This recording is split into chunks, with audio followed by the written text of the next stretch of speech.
did you know that in Walking Dead Saints and Sinners, if you repeatedly kill the tutorial guy, then this will happen?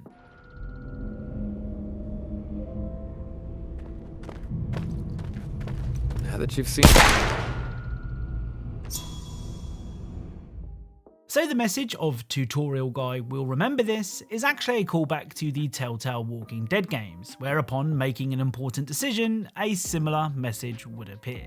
Hello and welcome to Hidden Video Game Details, the series that aims to show you things that you may not have known about your favourite games, so that you can look really clever in front of your mum's best friend. Oh, and before we get started, I'd like to thank the sponsor of today's video, Opera GX. The chances are that you've already heard of Opera GX, but if you haven't, Opera GX is a web browser that aims to make your gaming experience as smooth as it possibly can be. Now, I'm not ashamed to admit that I'm old enough to remember a time when people actually thought that you could download more RAM. Well, Opera GX doesn't magically install RAM into your system, but it does do the next best thing. You see, Opera GX has a feature called GX Control, which lets you limit the amount of CPU or RAM Opera is using. This means that you can have Opera open whilst you game, with no fears that it's hurting that all-important frames per second. And you'll want to keep Opera open too. You can actually use Opera GX to chat with friends, thanks to its Facebook Messenger, Discord or WhatsApp integrations. This means no more swapping windows to message friends. Now, if the thought of Opera GX sounds good, but you can't be bothered to move all your bookmarks, history and other data from your old browser to a new one, then don't worry, Opera GX handles that for you too. Using the quick import tool that's built into Opera GX, all of that information and more is transferred to Opera GX, meaning you can switch to Opera GX without any hassle whatsoever. Now, I'm barely scratching the surface of what Opera GX can do, so if you want to learn more about the browser that makes your gaming experience as smooth as can be, then click the link in the description. And not only check out a great browser, but also support this channel in the process. And you have to do it. You have to. Once again, a big thank you to Opera GX for sponsoring today's video, and without further delay, let's get started. Okay, let's begin with the detail that we covered in the last episode of this series. In episode 75, we discovered that the Blunt Force Rytech AMR would produce a weed leaf shaped blood splatter when used to kill an enemy. Now, what I didn't notice is that the serial number on the gun reads SN420 Homie, which, when you think about it, does make a whole lot of sense. Up next is another cool detail from Deathloop, though this one is more on the funny side, but does go to show how your actions can affect Deathloop's world. If you head to Updam in the morning, you can find a man who takes a toilet break in a very unfortunate location.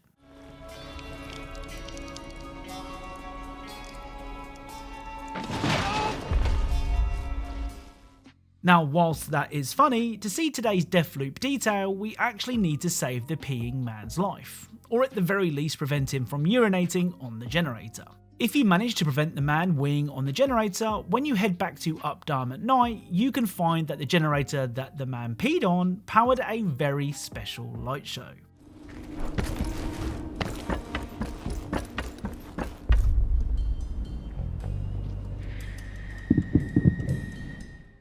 Okay, so you probably weren't expecting to see poop spelt out in giant neon letters, but I did say it was a very special light show.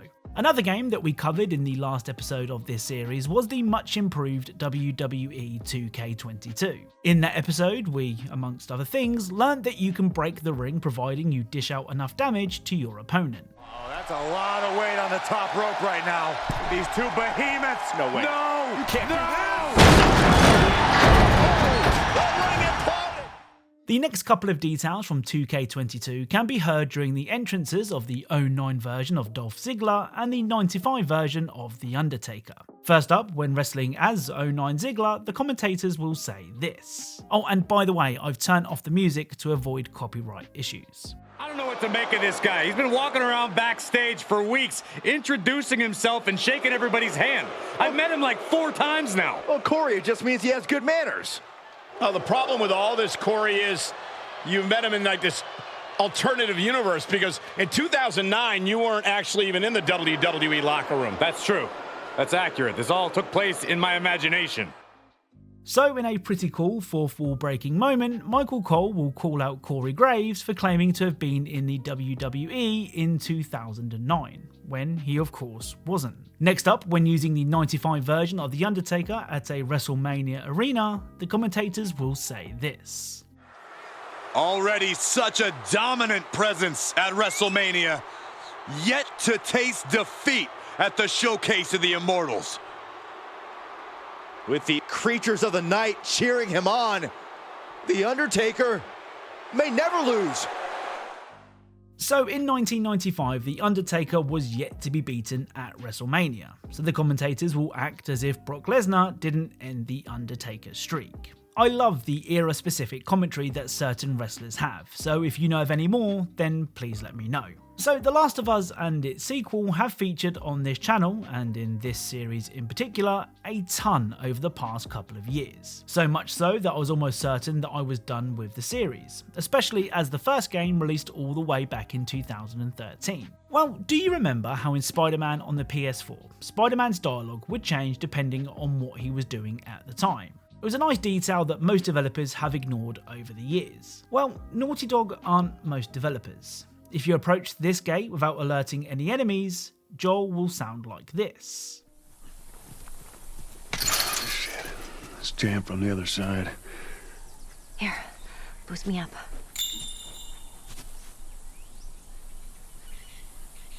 No, that's not such a good idea. Well, I can't boost you up. How else are we gonna get over there? So Joel will whisper instructions to Ellie. If you've killed all the enemies in the area, Joel will sound like this instead. Oh, shit, it's jammed from the other side. Here, boost me up.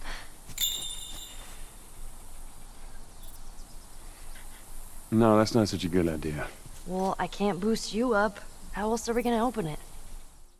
It's a really cool detail, and one that we don't see nearly enough of in video games. So when people think of SpongeBob games, the first game that comes to most people's mind is Battle for Bikini Bottom, especially as it was remastered in 2020. I mean, it's the only SpongeBob platformer that I've played. Well, that was until SpongeBob Truth or Square was added to Xbox's Games with Gold. Granted, I've only played a couple of hours of Truth or Square, but it does feel fun to play, so I can't work out why it's not held in the same regard as Bikini Bottom. Anyway, as well as being a pretty competent platformer, Truth or Square has some really cool details. First up are the breakable plankton crates found around the game world. When SpongeBob is standing away from the crates, Plankton's face is one of pure happiness. The little guy can't stop smiling. However, when you approach a crate, things soon change. I mean, the plankton crates have every right to be concerned. After all, SpongeBob does love nothing more than smashing crates. Next up is something that I found when messing around with the options. Selecting the different settings in the options menu will cause the SpongeBob cast to say several different quotes.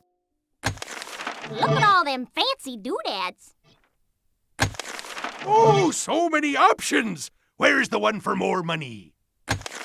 So many options, and none of them is evil. Look at the pretty slider. Slide up, slide down. Whee! Volume level. Perhaps you can use that to turn SpongeBob down. Hey, y'all! Turn up the volume so you can hear me. Can you hear me? Huh? Huh? That sounds evil. So what are you waiting for? Turn it up! Subtitles. Now we have to read what SpongeBob's yammering about? What happens if I push everything at once? My rocket doesn't even have this many controls. This is a cool detail, and sort of reminds me of the Sonic All-Stars Racing Transform secret that could be found by messing with the announcer in the volume settings. What? You're going the wrong way! Shame on you! Don't do this to me! This is my only job! No! The final detail for today's video can be found by doing absolutely nothing. If you leave SpongeBob to stand still, he will perform several different animations whilst he waits your return. Well, if you wait for a very, very, very long time, then eventually this will happen.